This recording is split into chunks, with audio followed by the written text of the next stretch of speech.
Infelizmente, estas experiências não estão ao abrigo de certas críticas, principalmente no que concerne à sugestão que o magnetizador exerce, mesmo involuntariamente, nos pacientes. Estou, entretanto, persuadido de que chegaremos a ficar libertos de tais causas de erro e poderemos adquirir novas provas da grande lei de evolução que rege o universo inteiro. Tomando, então, em consideração esse poder que possui o corpo perispiritual de reter para sempre todas as influências que agem nele, durante suas passagens pela Terra, teremos uma explicação clara e simples dos problemas da hereditariedade, que a ciência contemporânea é impotente para resolver. Este será sempre um serviço importante que o Espiritismo terá feito à humanidade e nossos sucessores lhe prestarão, enfim, a homenagem que lhe é justamente devida. Estudo sobre as sessões em que se produzem pretendidas revelações sobre as vidas anteriores do paciente ou dos assistentes. Se é perfeitamente exato, como veremos, que se pode levar a regressão da memória até as vidas anteriores, em certos pacientes sonambúlicos, não é menos certo, infelizmente, que o estudo desta questão está eriçado de dificuldades de toda espécie. Somos obrigados, nestas pesquisas, a estar em guarda, em primeiro lugar, contra uma simulação sempre possível, se temos que lidar com indivíduos profissionais. Em segundo lugar, mesmo com sonâmbulos perfeitamente honestos, convém desconfiar de sua imaginação, que corre muitas vezes livremente, forjando histórias mais ou menos verídicas, a que o professor Flournoy deu o nome de romances subliminais.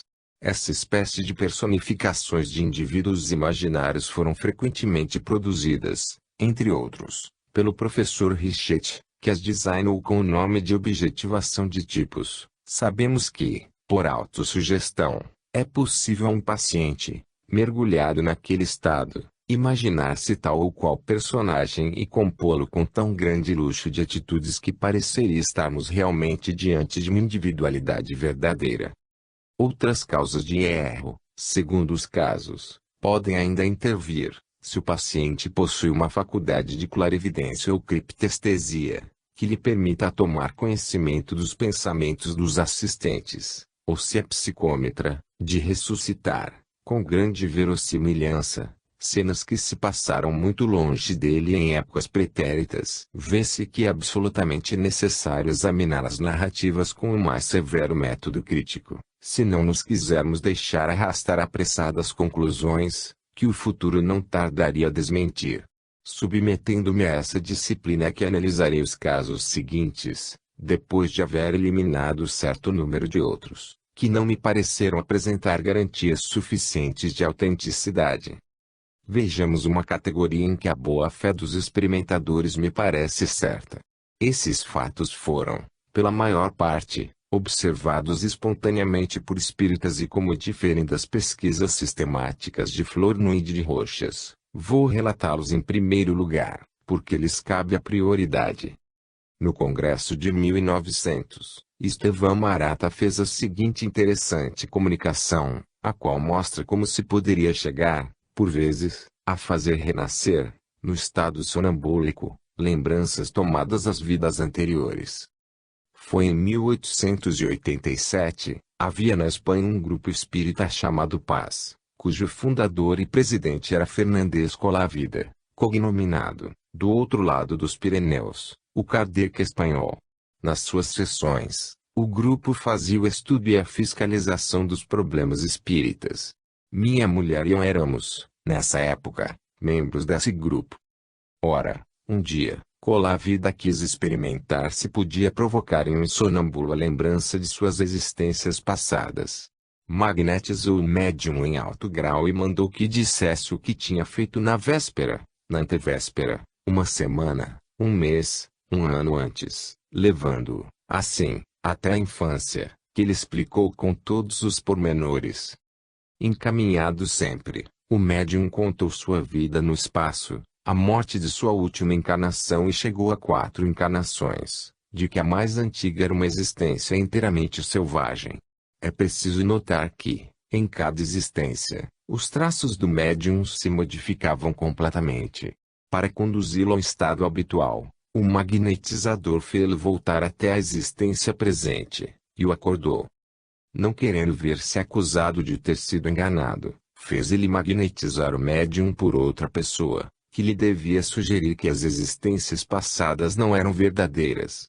Apesar dessa sugestão, o médium expôs de novo as 4 existências, como fizera alguns dias antes. Obtive o mesmo resultado com outro médium, diz ele. Magnetizei minha mulher até o sonambulismo, para comprovar o caso de uma poesia que lhe tinha sido oferecida por de Amália Domingos Soler, no qual um espírito lhe anunciava um fato acontecido em existência anterior. O caso foi confirmado por minha mulher nesse estado sonambúlico. Creio que se alguém quiser empreender esses estudos pode chegar aos mesmos resultados, mas é preciso rodear o médium de todos os cuidados possíveis, porque lhe podem suceder acidentes muito perigosos. Não leveis muito longe vossas pesquisas e só experimenteis com bons sonâmbulos, habituados a separarem-se do corpo, e a só ficarem unidos pelo perispírito. É claro que não temos aqui nenhuma demonstração efetiva da realidade dessas retrocognições. Demais, não houve qualquer revelação verificável, relativamente a essas vidas anteriores, de sorte que nada nos autoriza a ver aí uma ressurreição verídica do passado. Chegamos, agora, a experiências efetuadas em outros meios. Revelação imprevista.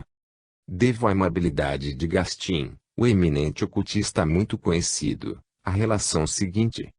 Caso Sr. Delane.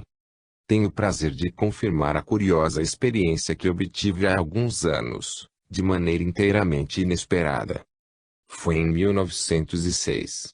Eu morava ainda em Avignon, e já me ocupava muito com o estudo sistemático dos fenômenos psíquicos, fora de qualquer doutrina ou teoria. Não chegara a ter opinião a respeito do valor da hipótese espiritualista, e minhas tendências positivistas inclinavam-me a ver na sugestão e na autossugestão uma explicação suficiente de todo o fenomenismo psíquico e parapsíquico. Ia frequentemente a Romans, onde morava meu tio com uma família de espíritas composta de pai, mãe e 2 moças, das quais não tive nenhum trabalho em fazer 2 pacientes. Na esperança de obter uma fiscalização mais séria do fenômeno, adormeci simultaneamente as 2 moças e procurei obter com elas fatos de evidência sonambúlica, enquanto meu tio, médium psicográfico, recebia comunicações a alguns passos de distância. Aimee, a mais moça das pacientes, apresentava frequentes e muito interessantes manifestações de sonambulismo lúcido. A mais velha, Juliette, ao contrário, não apresentava qualquer fenômeno interessante, ficava em uma espécie de letargia inconsciente, donde atirava, em vão, abrindo-lhe os olhos e encarando-a. Sobrevinha um estado cataleptoide e ela fechava os olhos, logo que o meu olhar, por qualquer razão, os deixava. Fora desse caso banal, absolutamente nada me fazia esperar uma realização qualquer, na ordem experimental, com essa paciente medíocre. A perda da consciência era, entretanto, evidente.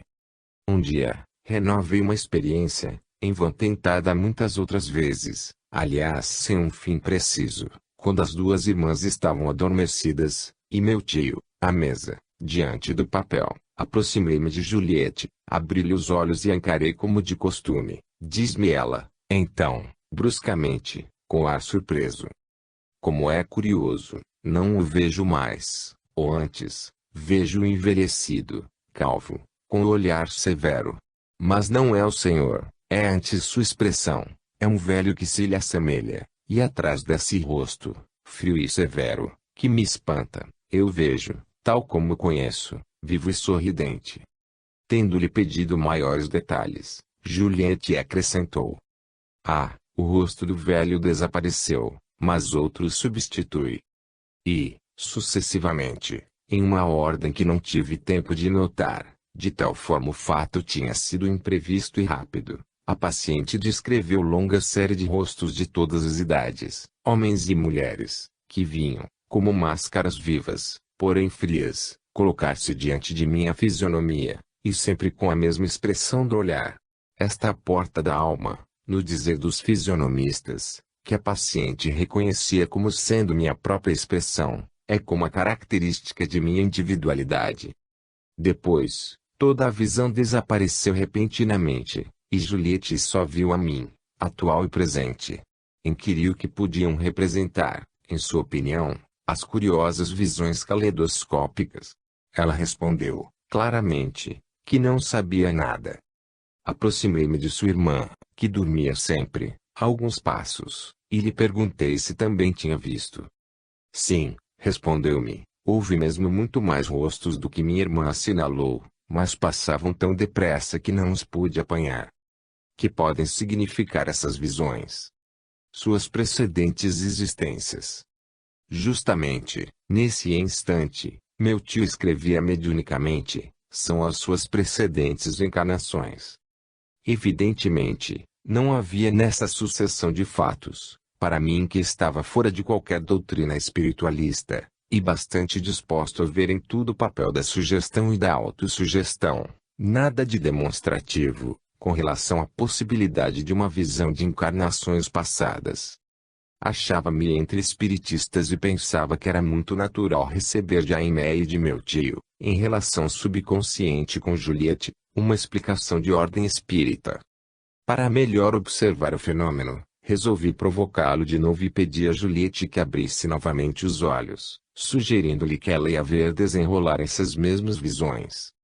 Apesar de todos os meus esforços de sugestão, e eu estava, então, em plena forma, como hipnotizador, foi-me impossível reproduzir, mesmo embrionariamente, aquela visão, e devo acrescentar, porque o fato tem importância capital, que Juliette, em seguida, se tornou a paciente medíocre que até então tinha sido. Desaparecia assim o argumento explicativo da sugestão e da autossugestão. Não é convosco, Sr. Delany, que tenho que desenvolver este ponto de lógica, falo-eis com mais autoridade que eu, se quiserdes utilizar, em vossos trabalhos, a narrativa que acabo de apresentar. Crede em meus sentimentos muito fraternos. Louis Gastin. Parece evidente que deve ser eliminada, por parte do Sr. Gastin, toda e qualquer sugestão, mas como a cena se passa em um meio espírita, no qual são as teorias de reencarnação familiares, pode-se supor que houvesse irrupção temporária de ideias subconscientes, que se exteriorizaram sob formas visuais, em relação com aquela teoria. Entretanto, teria grande valor a confirmação da narrativa pela segunda paciente, se ela não a tivesse ouvido de sua irmã. O mesmo com a escrita mediúnica do tio de Gastin. Enfim, não tendo sido fornecida qualquer prova sobre aquelas anterioridades, sou forçado, sem negar a possibilidade de uma revelação exata, a classificar esse fato entre os que não oferecem provas suficientes de sua realidade. O mesmo se dá com o caso seguinte. Romance subliminal ou reminiscência.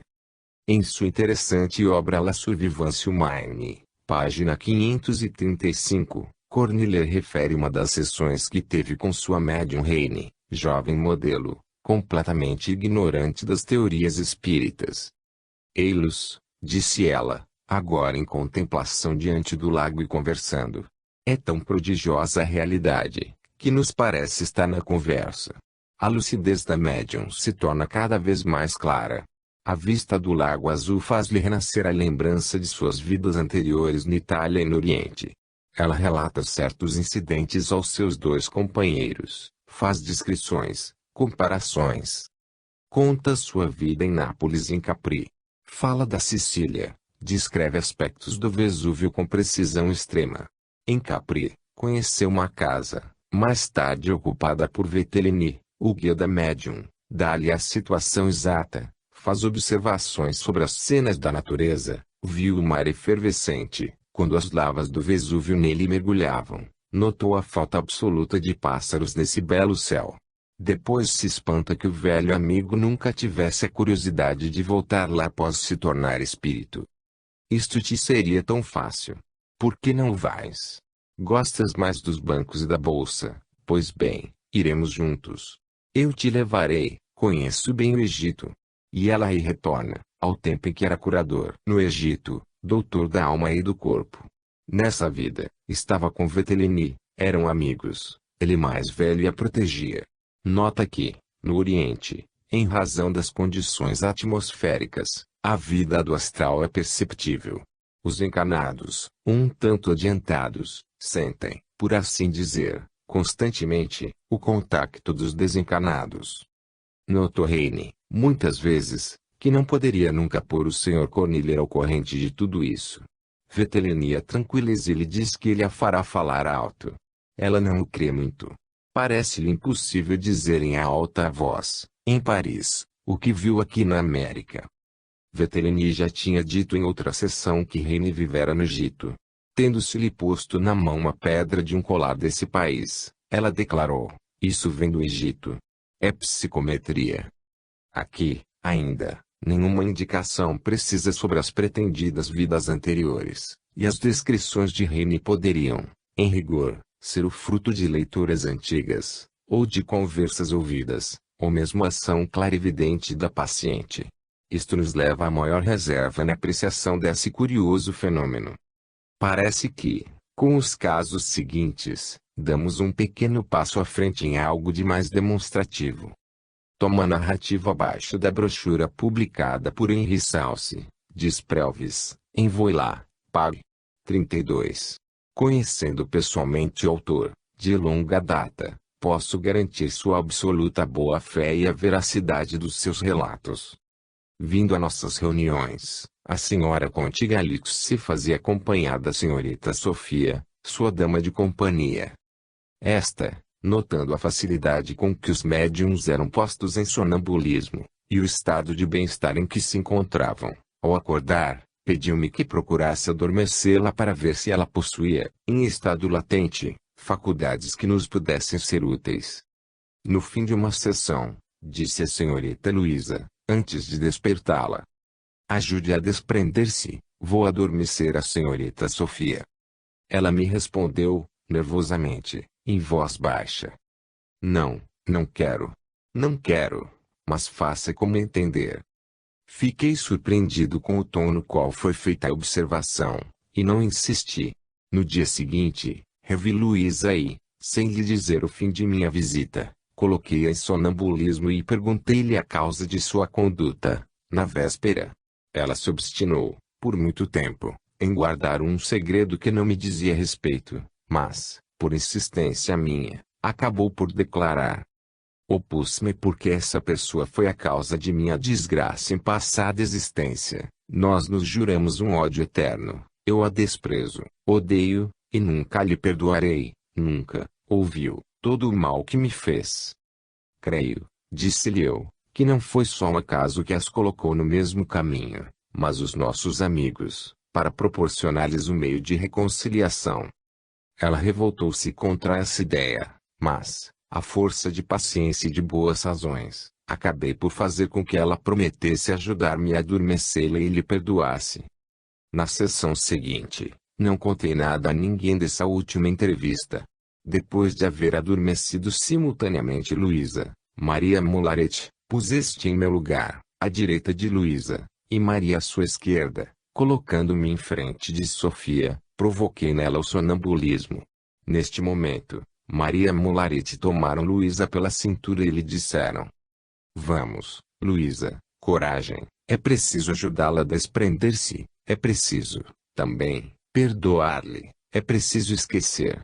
Sim, perdoe e esqueça, são nossos amigos que lhe pedem, é preciso que este ódio acabe e que um perdão sincero as reconcilie.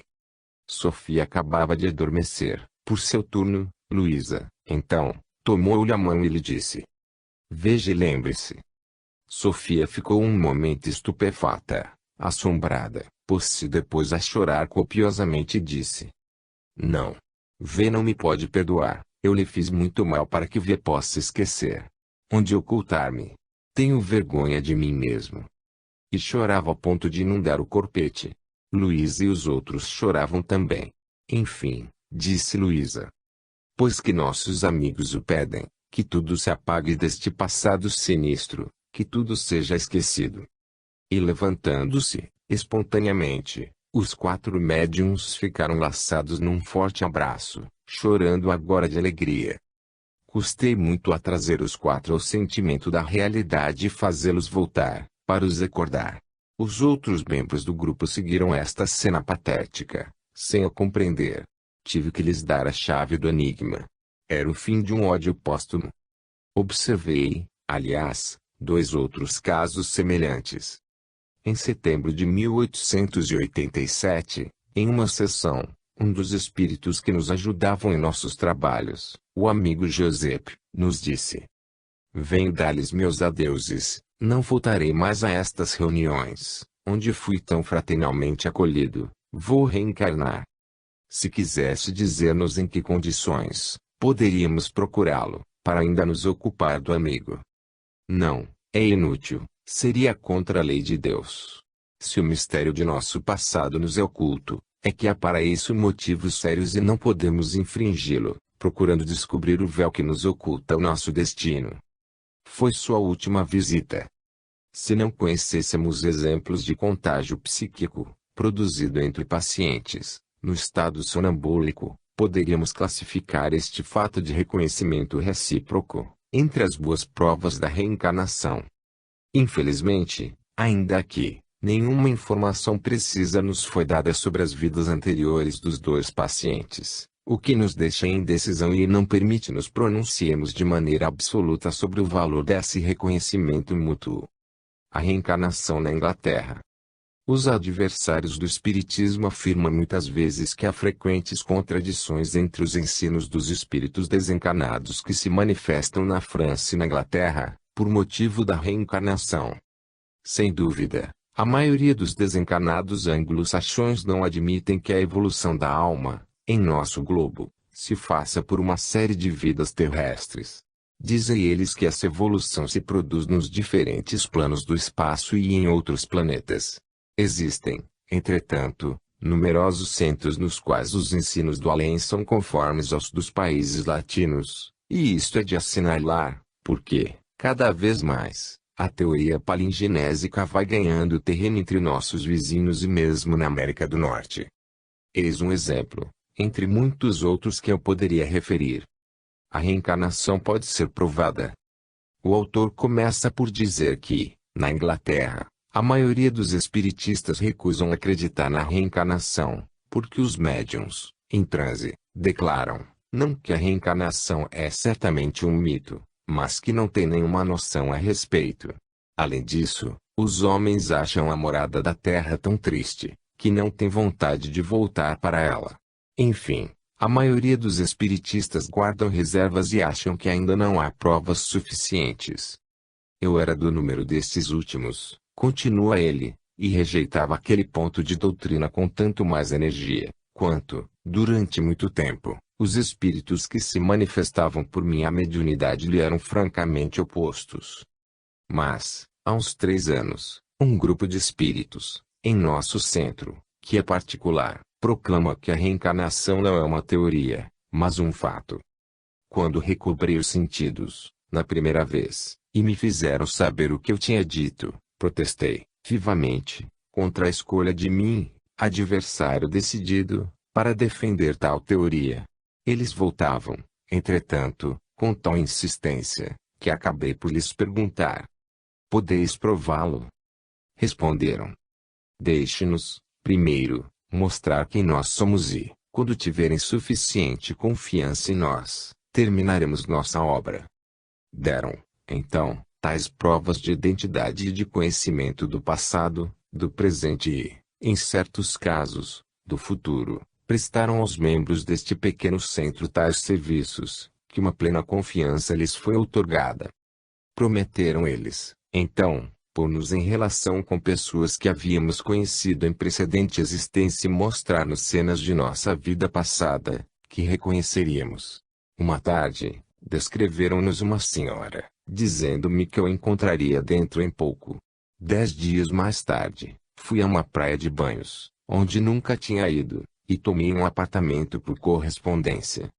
A minha chegada, disse a hoteleira que havia na casa uma senhora que esperava minha chegada, era estranha no lugar e viera 2 dias antes ocupar um apartamento. Declarara que tinha muitas vezes sonhos, nos quais via pessoas que devia encontrar em seguida. Assim, acrescentou, espero esta semana MW, que não conheço. Não sei onde, nem quando, mas sei que isto sucederá.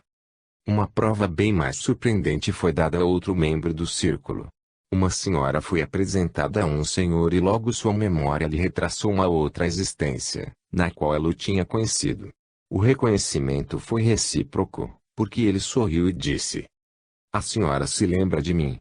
Se assim, que cada um de nós escreva, à parte, o nome que tivemos. Foi o que fizeram. Depois trocaram as folhas de papel onde tinham inscritos nomes. Eram idênticos. Se não há aí uma prova, que me forneça outra explicação. Poderia citar, ainda, outros casos, mas prefiro ficar naquele. Porque os espíritos que demonstraram dizer a verdade em todos os outros pontos, nos haviam de enganar nesse. As vidas sucessivas. Tal é o título de uma obra publicada em 1911 pelo Coronel de Roxas, antigo administrador da Escola Politécnica. O autor é muito conhecido pelas numerosas pesquisas que fez sobre a exteriorização da sensibilidade, os estados superficiais e profundos da hipnose e, em último lugar, por suas experiências concernentes à memória pré-natal. Nesta obra, relata as experiências que realizou de 1892 a 1910, com 19 pacientes, nos quais procurou acordar, mergulhando-os em estados magnéticos cada vez mais profundos, a lembrança de suas vidas anteriores. Seu processo consistia em fazer passes longitudinais, a fim de adormecer profundamente os pacientes, e fazer-lhes sugestões, por maneira que despertassem neles as recordações da vida atual até o nascimento. Levando mais longe a experiência, procurou obter a revelação das existências que lhes teriam precedido a atual. Todos os pacientes fizeram descrições mais ou menos verossímeis de vidas anteriores. Infelizmente, na maioria dos casos, foi impossível obter a certeza dessas visões retrospectivas. O autor não procurou precisar, suficientemente, os nomes, as datas e os lugares onde se teriam desenrolado essas visões regressivas. Creio que se o senhor de Roxas tivesse conhecido e praticado melhor as experiências do espiritismo, teria podido tirar grande fruto de seu real poder fluídico, pedindo aos seres desencarnados que o ajudassem, e por seu turno, agindo sobre a alma do paciente, quando exteriorizada, pois que nesse período se produz a renovação da memória integral. Roxas não foi mais feliz em outra tentativa em sentido inverso, a de fazer prever, pelos sensitivos, o que lhes deveria acontecer mais tarde.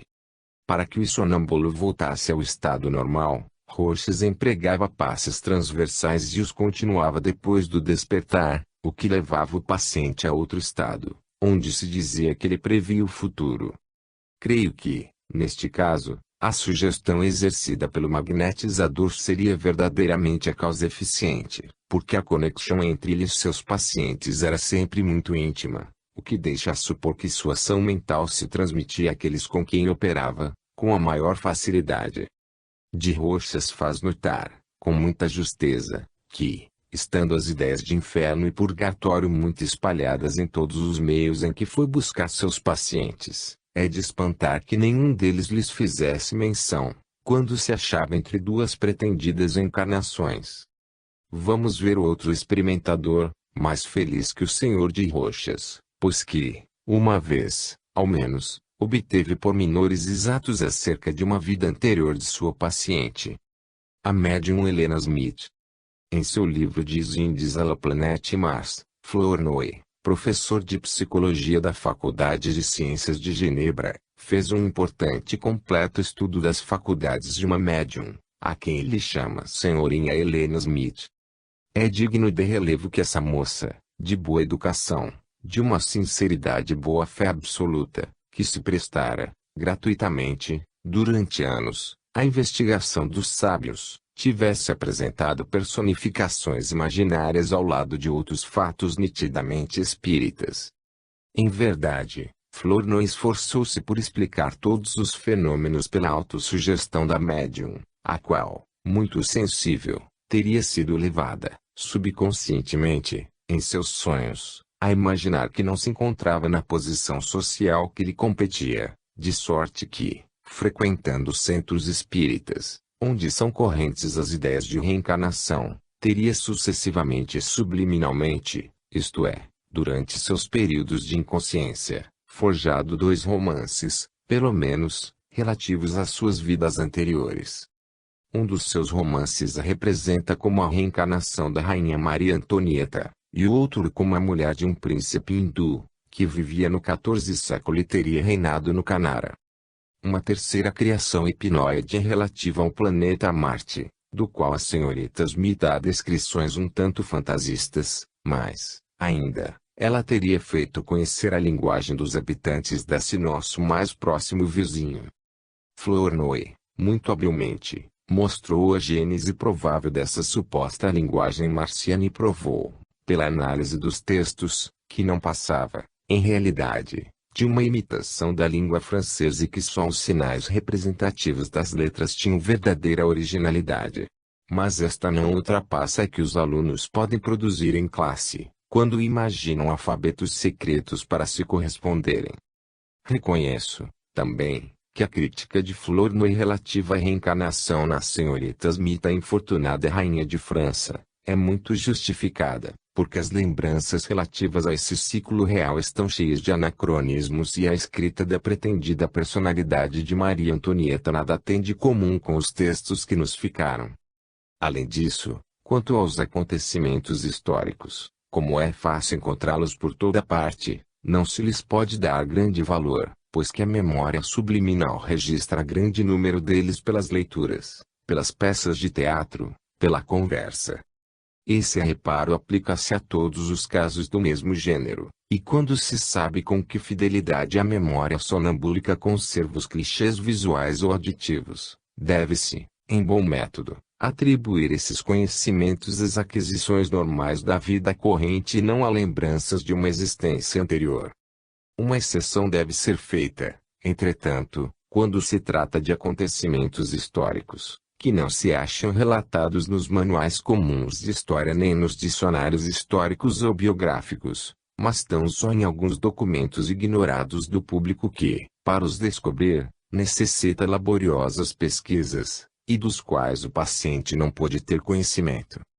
Se a esses informes precisos, relativos a uma civilização não europeia, se juntarem descrições da região e reminiscências da língua que foi aí empregada, a probabilidade, então, para que esses conhecimentos sejam devidos a lembranças de uma vida passada torna-se muito grande. Eis porque vou narrar, em síntese, aquilo a que Flournoy chama o ciclo hindu de Helena Smith. Um reparo preliminar deve ser feito, é que essa ressurreição do passado se produziu no curso de numerosas sessões, sem nenhuma sugestão prévia dos assistentes, e que o sono sonambúlico se apresentava espontaneamente na paciente, quer no curso das sessões, quer durante a vida normal, e principalmente de manhã, ao despertar. As visões reproduziam, então, as cenas da vida anterior e realizavam-se por alucinações visuais ou auditivas. Contentar-me-ei em fazer aqui, por falta de espaço, um muito curto resumo do ciclo hindu, enviando o leitor, quanto aos pormenores, a obra indicada. Conta Flournoy, nesse capítulo, como sua médium Helena Smith, pretendendo ser a reencarnação da princesa hindu Simandini, imita sua personagem, do modo mais realista, mais vivo. Ela senta-se no chão, com as pernas cruzadas ou meio estendidas, o braço ou a cabeça indolentemente inclinados sobre o esposo se volca. A religiosa e solene gravidade de sua prosternação, quando, depois de haver por muito tempo balançado a caçoleta fictícia, cruza no peito as mãos estendidas e se inclina por 3 vezes, batendo com a fronte no solo, suas melopés lentas e doentes, a agilidade dos movimentos, quando se diverte com seu macaco imaginário, e o acaricia, e o cita, e o censura, rindo. Toda essa mímica e esse falar exótico tem tal cunho de originalidade, de naturalidade, que se indaga, com espanto, de onde virá essa jovem das margens do Lemano tal perfeição de jogo. Se só se tratasse, diz Flournoy, de pantomima hindu, o mistério seria menor, Algumas narrativas ouvidas na escola ou lidas em folhetins poderiam explicar, em rigor, as diversas atitudes, o caráter musical dos cantos e as aparências sanscritoides. É um trabalho que as faculdades subliminais podem executar de modo ainda mais perfeito, entre os indivíduos dispostos ao automatismo. Mas, acrescenta o sábio psicólogo, há dois pontos que complicam o romance hindu e parecem desafiar, até aqui, pelo menos, qualquer explicação normal, porque ultrapassam os limites de um puro jogo de ideias.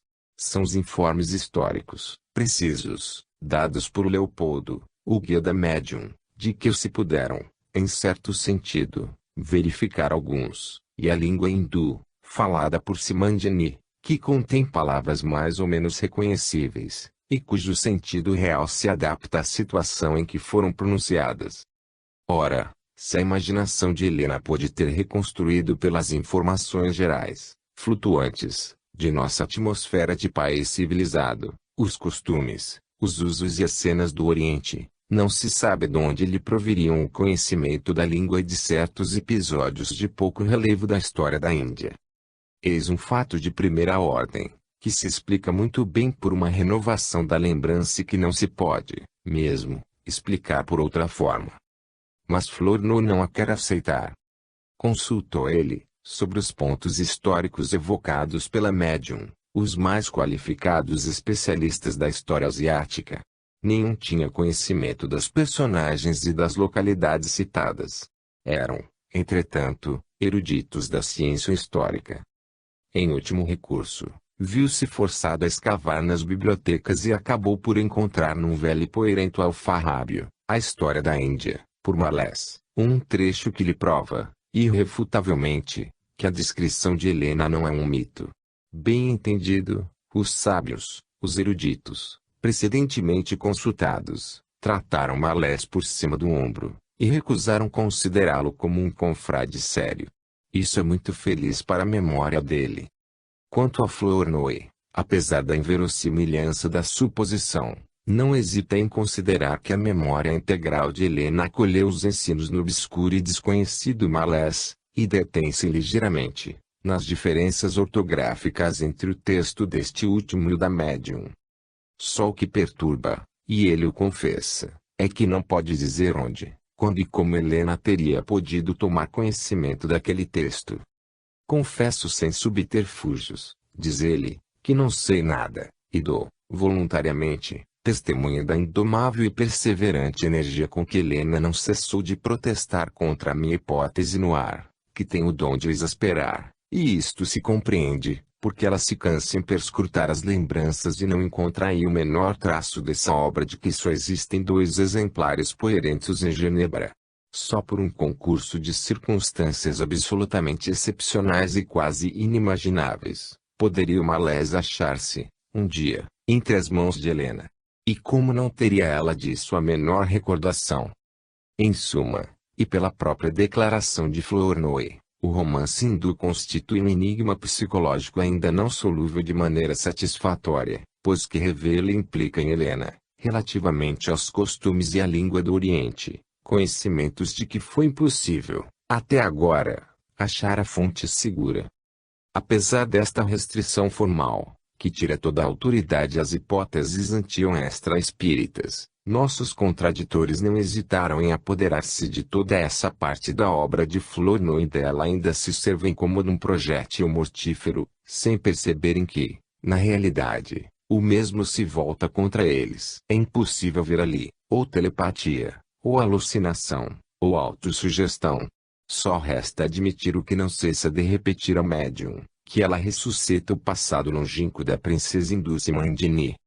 Nas sessões em que esta se manifesta não é a reencarnação da princesa, que a médium representa, mas a ressurreição de antigas lembranças. Helena Smith se sente realmente a princesa Simandini, revinda sob a forma de uma jovem moderna. Parecem ambas a mesma individualidade. Esta se manifesta, no curso do tempo, sob a forma de Simandini na Índia e, mais tarde, na Suíça, com a mentalidade de Helena. Esse gênero de manifestação é digno de reparo. Nada tem com as incorporações ou encarnações, habituais nos médiuns, de uma personalidade que lhes é inteira e completamente estranha. Trata-se de um fenômeno distinto. O que me autoriza a esta afirmação é que, em sua mocidade, Helena tinha gostos artísticos inteiramente diversos dos que poderia aurir na ambiência genebrina. Eis o que, a respeito, diz Flournoy. Pelas descrições das senhoras Smith e pelas suas próprias, Helena era tímida, séria, concentrada e não gostava de brincar com as meninas de sua idade.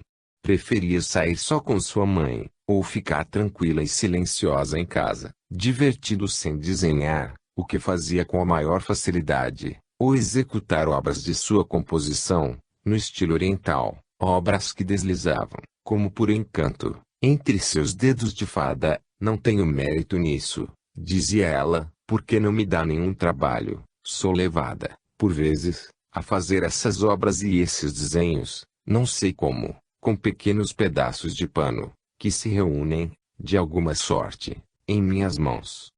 Com judicioso bom senso, observa Flournoy que mediunidade não é, de forma nenhuma, incompatível com uma vida normal e regular, que o médium não é necessariamente um nevropata, como tem tentado fazer acreditar certos médicos de vista curta. Sendo o assunto de grande importância, permito-me citar a autorizada opinião do célebre psicólogo de Genebra.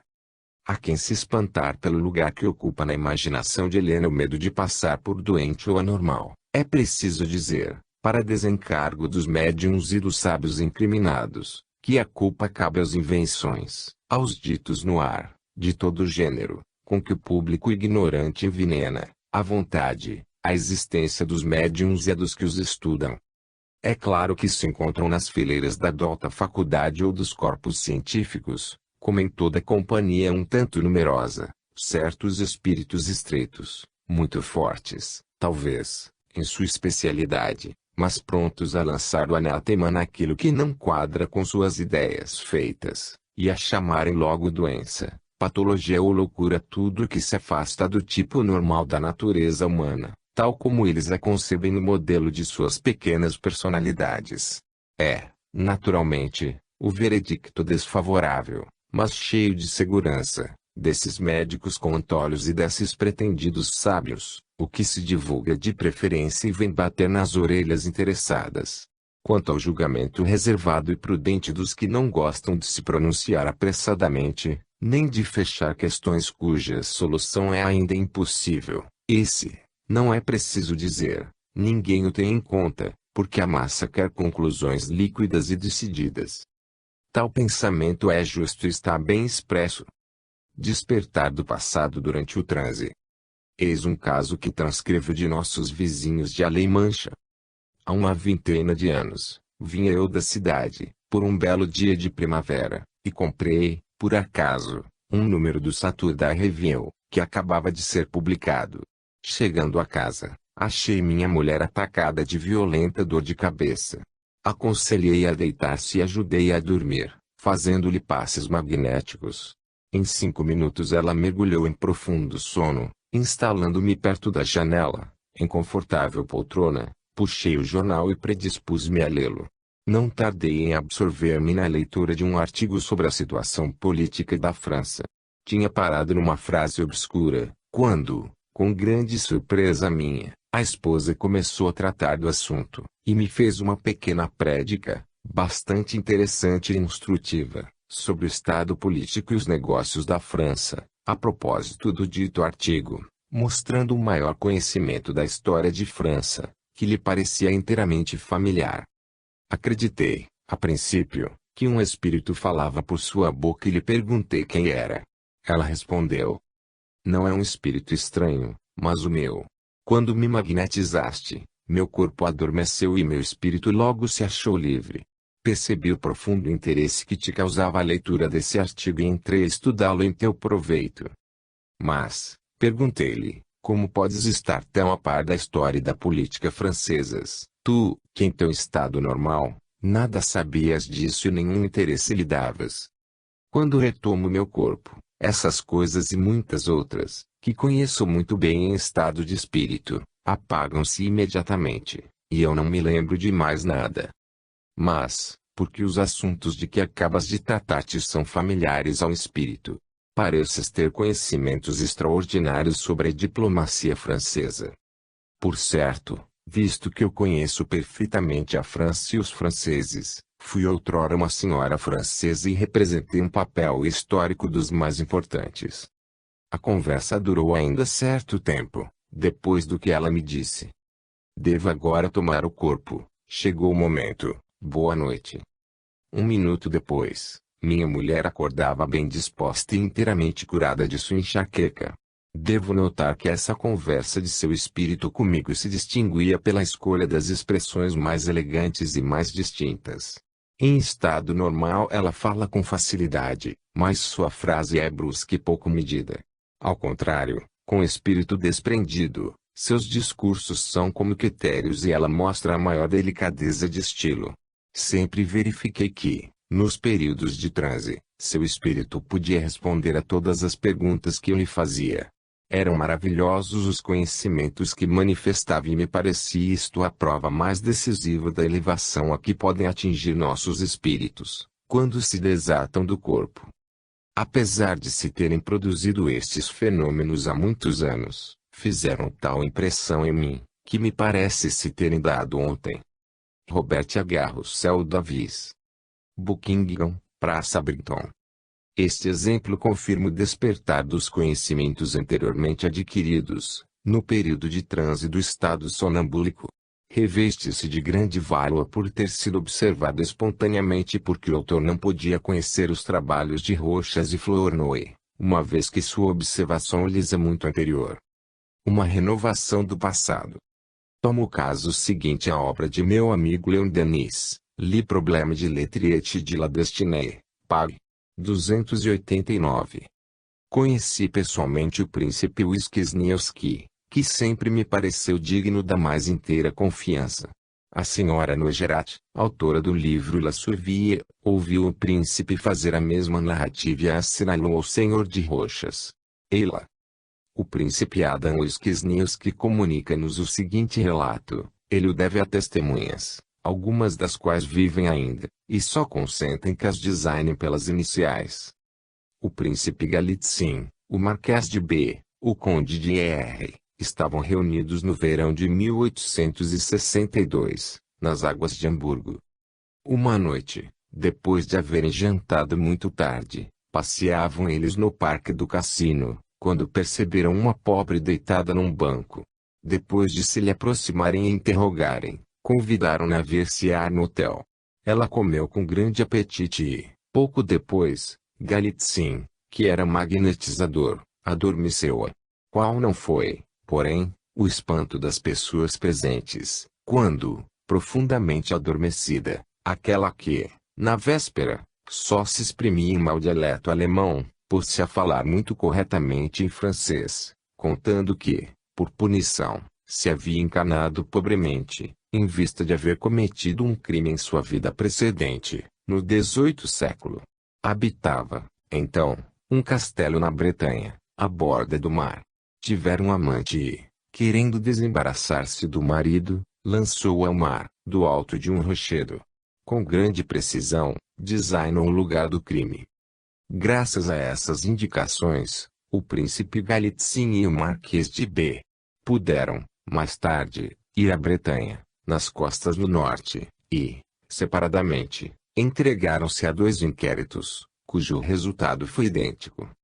Havendo interrogado o grande número de pessoas, não puderam, a princípio, colher nenhuma informação. Encontraram, enfim, 2 velhos camponeses, que se lembravam de ter ouvido contar por seus pais a história de uma jovem e bela castelã, que fizera perecer o esposo, projetando no mar. Tudo que a pobre mulher de Hamburgo dissera, em estado sonambúlico, fora reconhecido como exato.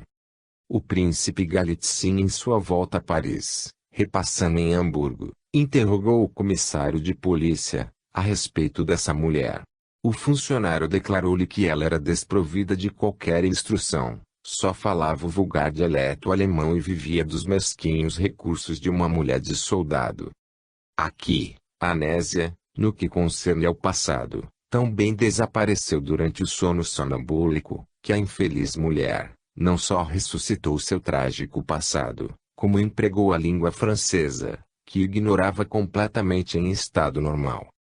Se possuíssemos muitos exemplos tão característicos, a certeza de que viríamos grande número de vezes à Terra não faria mais dúvida a ninguém. É de desejar que sábios imparciais se entreguem ao estudo desses fenômenos, e tenho a convicção de que não tardariam a colher fatos igualmente demonstrativos. Extrato da conferência sobre a reencarnação feita no Congresso Espírita de Liege, em 28 de agosto de 1928, pelo Dr. Torres. Há 23 anos, um irmão e um sobrinho de meu pai moravam em uma aldeia de minha província, quando foram assassinados em consequência de querelas locais.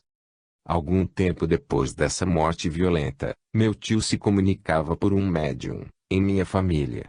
Ele estava muito satisfeito com tudo o que lhe tinha sucedido. Explicava-nos, como, em existência anterior, numa cidade muito afastada, em Daroca, província de Aragão, numa casa que descreveu minuciosamente, e em data que precisou, ele e sobrinha, que era então a esposa de meu pai atual, entenderam-se para matar meu pai, a fim de satisfazerem paixões carnais. Meu tio estava contente com seu estado no espaço, e por haver passado pela prova escolhida. Agradecia a Deus ter lhe permitido saldar essa conta tão dolorosa. Os inquéritos feitos em Daroca, cidade completamente desconhecida de todos nós, confirmaram, em todos os pontos, os pormenores dados pelo espírito de meu tio. Os nomes da rua e da casa, a data do crime que ficou impune, os nomes das personagens, tudo foi inteiramente verificado. Há razão para supor que a clarividência do médium não pode ser invocada como explicação, pois que essas revelações foram feitas espontaneamente pelo espírito do tio do doutor. Depois de ter conhecimento dessa narrativa, escrevi ao Dr. Torres para lhe pedir alguns informes relativos ao médium, ao centro, e para saber se alguma ata havia sido feita. Eis as informações que ele me forneceu. A sessão se realizou em minha casa, em minha família, onde essas reuniões são muito frequentes. Não fazemos atas, convencidos que estamos da verdade espírita. A sessão foi feita em presença de 6 pessoas. O médium pertencia à minha família e conhecia somente o assassino do meu tio e do sobrinho de meu pai, mas ignorava tudo mais, o drama e as circunstâncias indicadas pelo espírito, assim como os nomes dos atores do drama executado em Daroca. A mediunidade se deu por transe ou incorporação completa, com inconsciência total do médium, ao acordar. Uma expiação. Terminemos esta curta resenha dos casos experimentais, citando o relatório existente nos arquivos do centro da cidade de Huesca, dirigido por Domingo Montreal.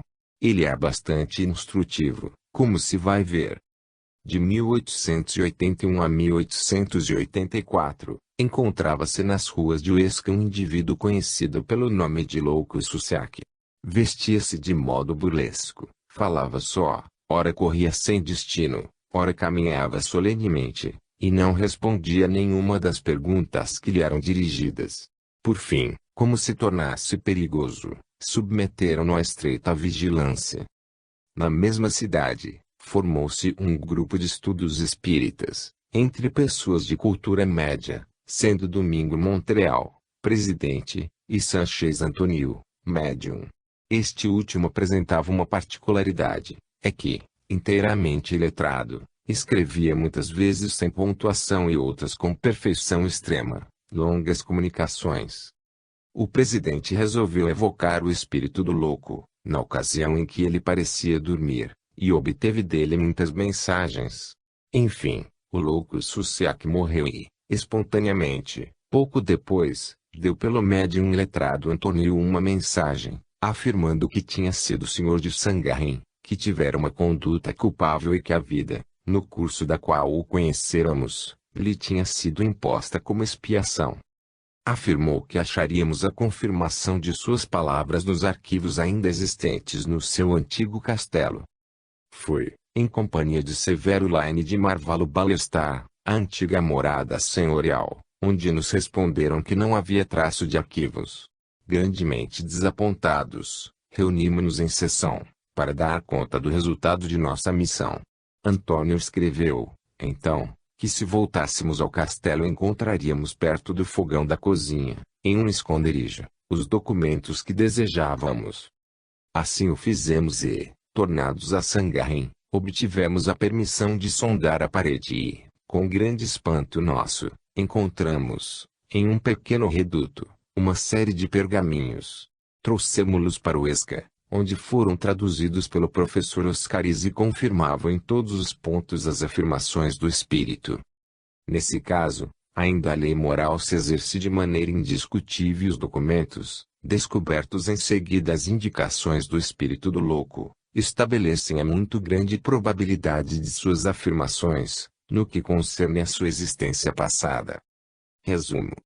Vimos, no curso do capítulo precedente deste, que a memória não é uma faculdade tão instável como poderia parecer à primeira vista.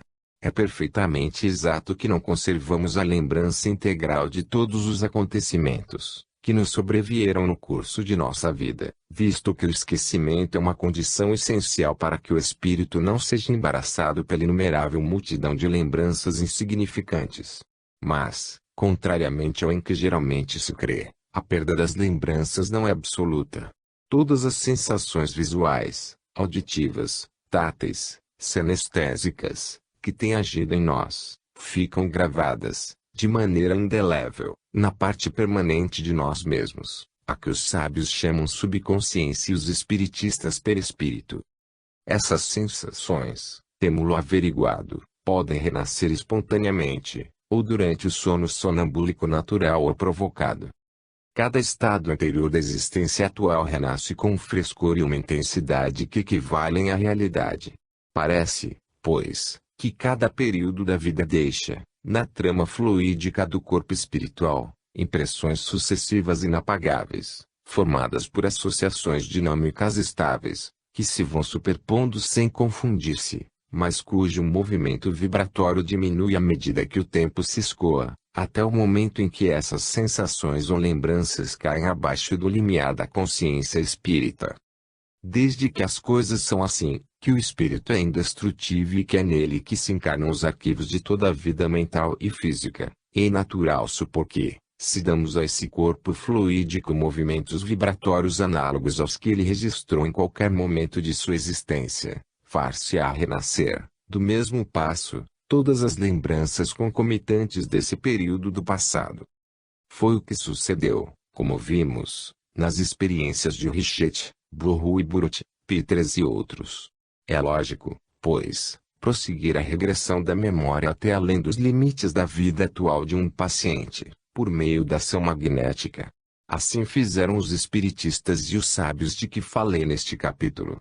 Sem dúvida, os resultados não são sempre satisfatórios, de vez que nem todos os pacientes se acham aptos a fazer renascer o passado. Isto se deve a causas múltiplas, e a principal resulta, ao que parece, do que se poderia chamar a densidade perispiritual, isto é, a imperfeição relativa desse corpo fluídico, cujas vibrações não podem achar a intensidade necessária para ressuscitar o passado, de maneira suficiente, mesmo com o estímulo artificial do magnetismo. Acontece, por vezes, entretanto, que, durante o estado de sono ordinário, a alma, exteriorizada temporariamente do corpo, encontra, momentaneamente, condições favoráveis para que o renascimento do passado possa produzir-se. Pode suceder que essa renovação seja acidental, como em relâmpagos, no estado normal. Assiste-se, então, a uma reviviscência de imagens antigas que dão àquele que as experimenta a impressão de que já viu cidades ou paisagens, ainda que nunca lá fosse. São estes casos que vou estudar nos capítulos seguintes, e ver se há que eles também, se apresentam grande variedade, podem, entretanto, ser compreendidos e entrar facilmente no quadro da memória integral, admitindo-se que esta reside no corpo espiritual que acompanha a alma durante todo o curso de sua evolução contínua. Capítulo 8. A hereditariedade e as crianças prodígio. As crianças prodígio. Algumas palavras sobre a hereditariedade. Em minha obra A Evolução Anímica, tratei sumariamente da questão da hereditariedade em suas relações com a teoria da reencarnação. Bastar-me-á, aqui, lembrar ligeiramente que a posição do problema não mudou neste